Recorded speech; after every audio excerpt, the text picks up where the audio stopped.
Morning, it's 7:45. In fact, it's not actually. It's probably about 7:47 because I've had some trouble sorting this up. But today I'm going to tell you about probably the most important thing that you need to know in business.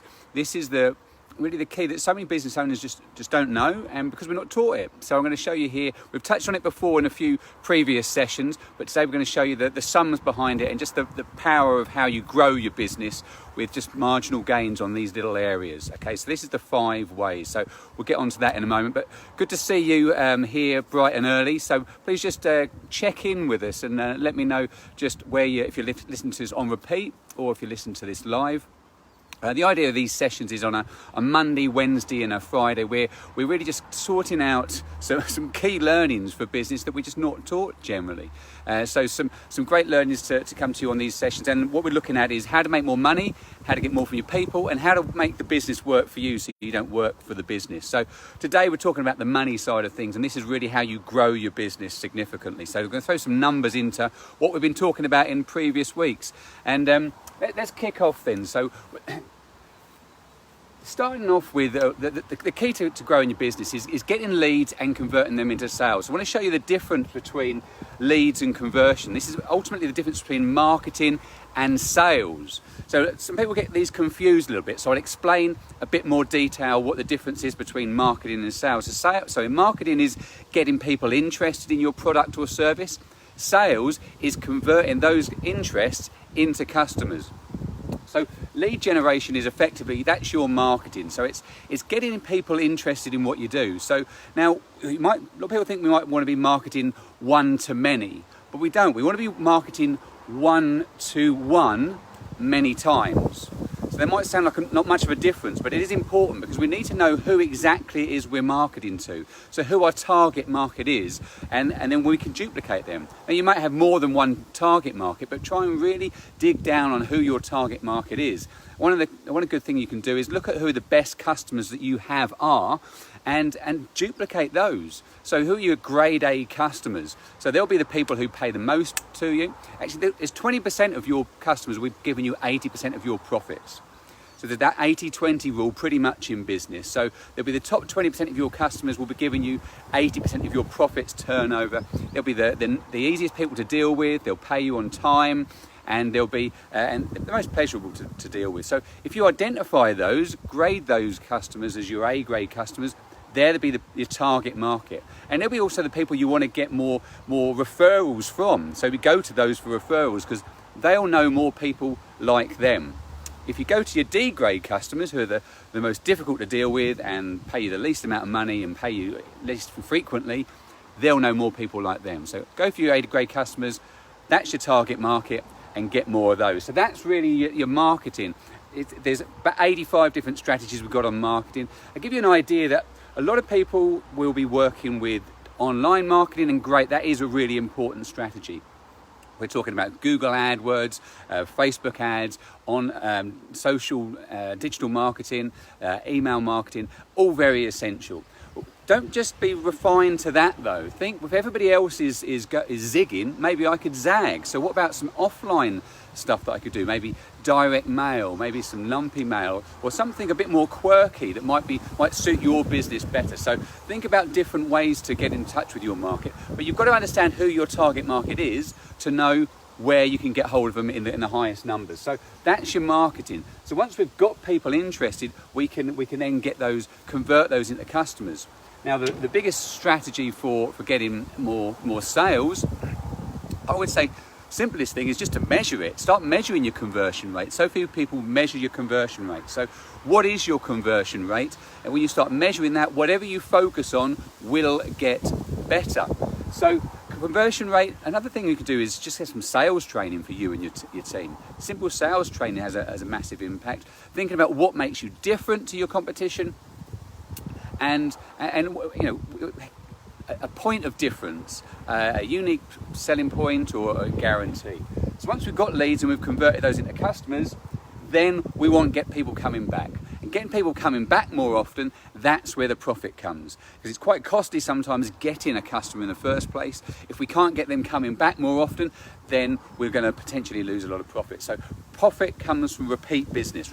Remember that. Profit comes from repeat business. So getting people coming back more often, how do we do that? Simple things like asking them to come back, letting them know what you do, a simple thank you note when they've bought from you, telling them that we love you, come back more often. That's a great way to get people buying from you more often. Then focus on the average sale. Again, this is something that we don't measure. If you want to measure this, then look at the number of customers you've got, how many times that they've bought from you, and divide that into your turnover. That will give you your average sale. Really important this. Some people will spend £5, some people will spend thousands of pounds, but we've got to know what the average is. Once we know the average, we can work on strategies to get them increasing their average. And then once we've got the turnover, we can work on the margins. Now, any accountant will tell you that once you're improving your marketing, you'll be able to charge more for your margins anyway. But we've got something like 345 strategies for these 5 areas. Now, I mentioned these 5.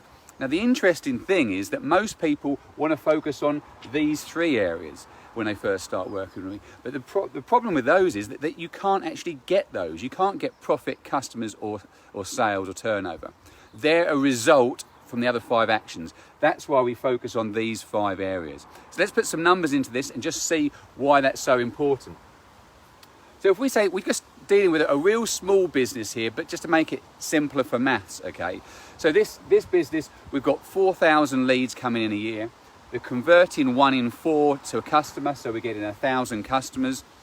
They're buying from us twice in a year. Again, some buy once and never come back. Some buy 5 or 6 or 7 times. They're spending on average £100. Again, some spend 5, some spend 1,000. And the turnover's here with a profit margin, to make it easy for maths, is 25%. So it gives us a profit here. So let's do some tweaking to this and focus on just making some improvements and see what difference that has with marginal gains. So if we're working on lead generation strategy, just by focusing on where it comes from, where your leads come from, you will naturally get more leads. When you start asking the question, how did you hear about us?